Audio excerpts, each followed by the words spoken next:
In this example, we need to determine whether the given series is convergent or divergent. The series is from n equals 1 to infinity of 1 over 3n minus 1 to the fourth power. We're going to apply the integral test. So to apply the integral test, we have to consider the following function. F of x equals, and then I just take this nth term and I will rewrite it with x. 1 over 3x minus 1 to the fourth power. The integral test can be applied if this function is continuous, positive, and decreasing on the interval from 1 to infinity. So we're going to check that. So for the first condition, we need to determine if this function is continuous on the interval from 1 to infinity. Well, the easiest way to talk about continuity is to consider where it might be discontinuous. So we can see that this function can be undefined if the denominator happens to be 0. So we have to check for which value or values of x the denominator is 0. So I'm going to force the denominator be equals 0. And I'll solve for x. So if I take fourth root on both sides, I'll get 3x minus 1 equals 0. And from here, x equals 1/3. So when x is 1/3, the denominator becomes 0 and function becomes undefined. So that's where it's going to be discontinuous. But as we can see, this value is not in that interval. So that means that yes, function f of x is continuous on this interval.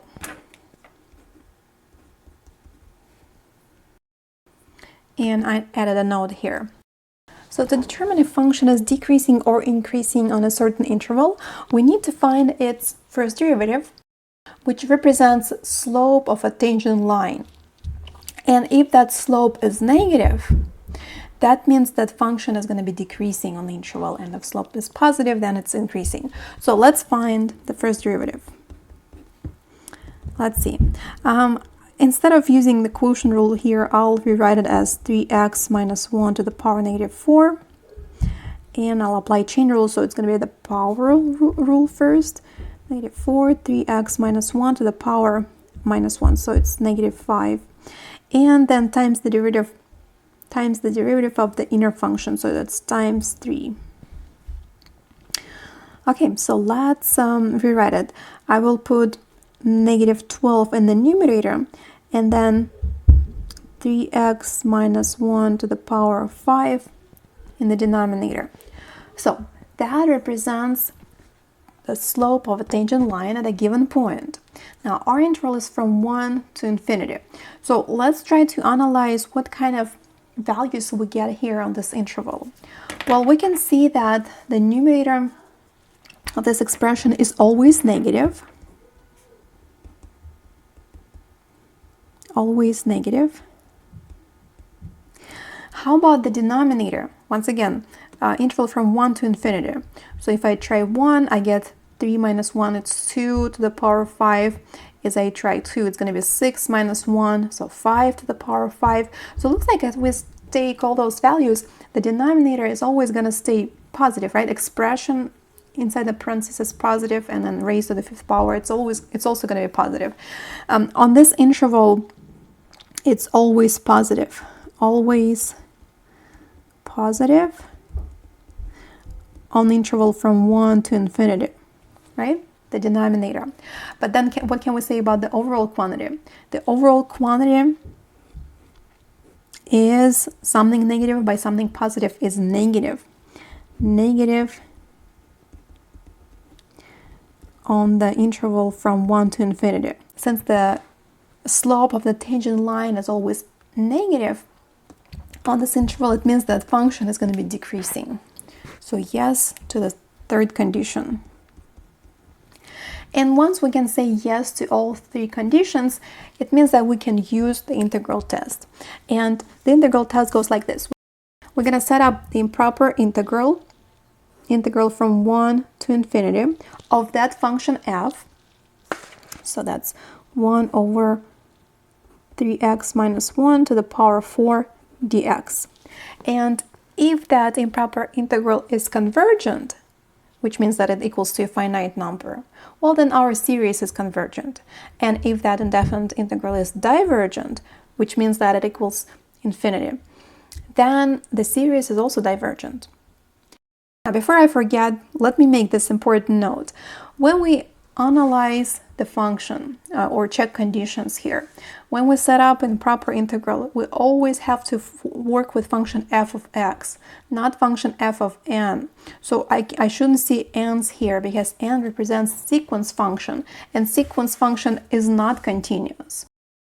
It's just a bunch of disconnected points, right? It's discrete. And since it's not continuous, we cannot integrate in discontinuous function f of n. So you always have to work with f of x function when you apply integral test. To evaluate this improper integral, we're going to have to set up limit with t that approaches infinity, and then change limits of integration to 1, so from 1 to t. 3x minus 1 to the 4th power dx. I'm going to integrate right here on the side, so without limits, integral of 1 over 3x minus 1 to the 4th power dx. So it looks like the regular substitution rule is going to work fine in this case. U equals 3x minus 1, and then du equals 3 dx. So it means that dx is 1/3 du, and that's u. Okay, I'm going to rewrite. That's 1 over 3. I'm putting this in the front. Integral 1 over u to the power of 4 du. That is 1 over 3 integral u to the power negative 4. And that's 1 over 3 u to the power negative 4 plus 1, negative 3 divided by negative 3, like that. That is negative 1 over 9. I'll just put u down here. Negative 1 over 9 u cubed, and bringing back x gives me negative 1 over 9 times 3x minus 1 to the power 3. Okay, now I'm going to put it back here because we have now to evaluate that result at t and 1. And then, of course, I have a limit. So it's limit as t approaches infinity of the following expression. So first I'm evaluating that at t, negative 1 over 9 times 3t minus 1 to the 3rd power. And then minus that evaluated at 1. Now, since I have negative sign here, it actually becomes plus 1 over 9 times 3 times 1 minus 1 to the 3rd power.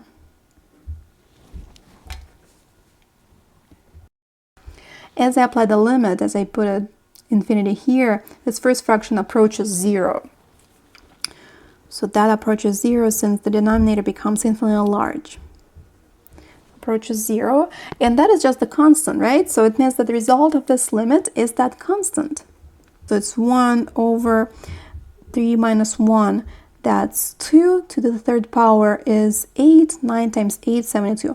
I think it's 72, but once again, it's not that important because it's not necessarily the sum of our series. What it is just the result showing that this improper integral is convergent. So integral is convergent. And because integral is convergent, that means that our series is also convergent. And I added that note here, so that series is convergent by the integral test. So real quick recap of what we did. When we apply integral test, first we have to set up the corresponding function f of x. We never use function f of n in this process. Switch to f of x. Then make sure to check those 3 conditions. Check them if they satisfied. If they're satisfied, then you're ready to apply the integral test. You set up the improper integral for that function that you worked with, and you need to determine whether it's convergent or divergent. If integral is convergent, then the series is convergent. If integral is divergent, that's when we get infinity here. Then the series is divergent as well.